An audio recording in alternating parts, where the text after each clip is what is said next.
આપણે આ મચ્છીના તળાવમાં બેઠા છીએ.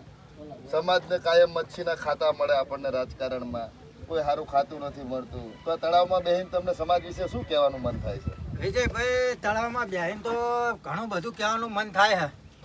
આ ભારતીય જનતા પાર્ટીની અંદર કોળી સમાજનો માત્ર ને માત્ર વોટ બેંક તરીકે ઉપયોગ થતો હોય ને એવું મને લાગી રહ્યું છે.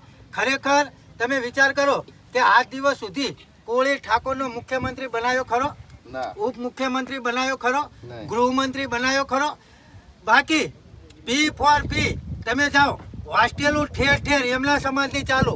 એમના સમાજને 2500 કરોડની શિક્ષણ ફંડ બાબતે ગ્રાન્ટો ફાળવવામાં આવી. કોળી સમાજને શું? કોળી સમાજને હાલીને આવું માછલા પકડવાનું ખાતું અને કે જાઓ માછલા પકડી અને વેચી ખાઓ અને તમારું ગુજરાન ચલાવો. પણ એની માના ઠોકું એકને ખબર ન પડતી કે ખરેખર કોળી સમાજે જે ધારે ને એ કરી શકે. કોળી સમાજ જો ગમે તેને ધારે ને એને સત્તા ઉપર બેસાડી પણ શકે છે અને સત્તાથી નીચે પણ ઉતારી શકે છે. આ કોળી સમાજ ધારે તો હાથીની અંબાડી પર પણ બેસાડી શકે છે અને આ સમાજ જો ધારે તો ગધાડા ઉપર ટકો કરીને પણ બેસાડી શકાય છે. પણ માત્ર આ સમાજને અત્યારે જાગૃત થવાની જરૂર છે કે માત્ર વોટ બેંક તરીકે કોળી તથા ઠાકોર સમાજનો માત્ર ઉપયોગ થઈ રહ્યો છે.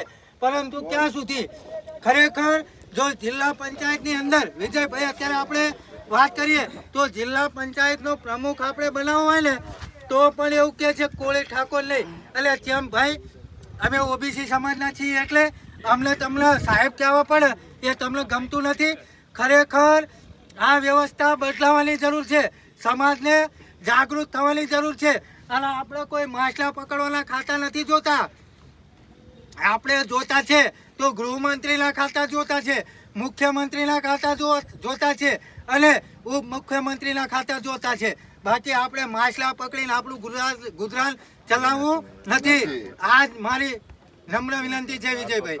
અને ખાસ કરી મારા તમામ કોળી ઠાકોર ભાઈઓને એક જ વાત હું કહેવા માંગીશ, જો ખરેખર તમે આ મારી વાતથી સહમત હોય અને આવડી જો આપણે ખરેખર માછલા ના પકડવાના હોય ને તો આ વિડીયો દરેક કોળી ઠાકોર સુધી પહોંચવો જોઈએ. જય માન ધાતા, જય વેલનાથ, જય કોળી સમાજ.